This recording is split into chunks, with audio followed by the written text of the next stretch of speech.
And now Russia has announced a large-scale aid operation in Syria to allow civilians and militants to escape the city of Aleppo. Russian Defense Minister Sergei Shoigu said 3 humanitarian corridors were being opened to aid civilians held hostage by terrorists. The humanitarian corridor also includes those militants who want to lay down their arms, as President Bashar al-Assad has offered amnesty to those militants who surrender over the next 3 months. Civilians and surrendering militants will be provided with medical and food assistance along the routes. And meanwhile, the International Committee of the Red Cross said that the proposal to create a humanitarian corridor into Aleppo must ensure that Syrians are protected and supported whether they choose to leave or stay. Syrian government forces and allied troops have tightened the noose on Aleppo in recent days. They've taken control of the last remaining supply route into the militant-held parts of Aleppo. And now for more on the story, we're joined out of Damascus by Press TV correspondent Mohammed Ali. Now, Mohammed, we know about the dire humanitarian situation on the ground there in Aleppo. What can you tell us about these corridors opened by the Syrian government forces?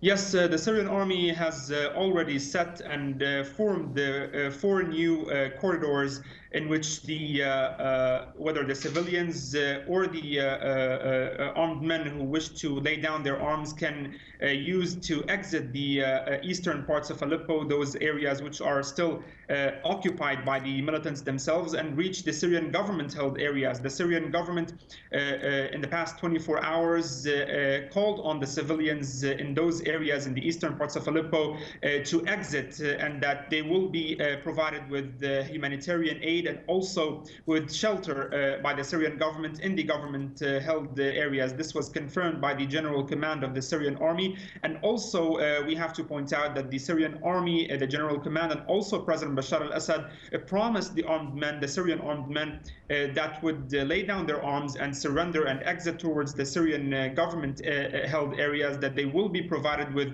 a general amnesty. They could actually return back to normal life. If they wish, they can stay in Aleppo or they can leave to any other place they wish. They also can engage in political life if they wish also. So it is a very important step by the Syrian government that, according to experts, indicates to the Syrian government's keenness to actually find a political solution and end violence in any means possible. So this is a very important amnesty. It is not the first time that the Syrian president speaks about amnesty for those who lay down arms, the armed men. This happened previously in areas during the unrest, whether in Daraa or Damascus countryside or Homs. So definitely a very important development. It comes after the Syrian Army's strategic advance around Aleppo, and of course cutting all supply lines for the militants there. Of course, those armed men who do not surrender themselves in the perhaps coming period of time, they will be definitely killed by the Syrian army, or they will be confronting the Syrian army, which is determined to secure the entire city of Aleppo.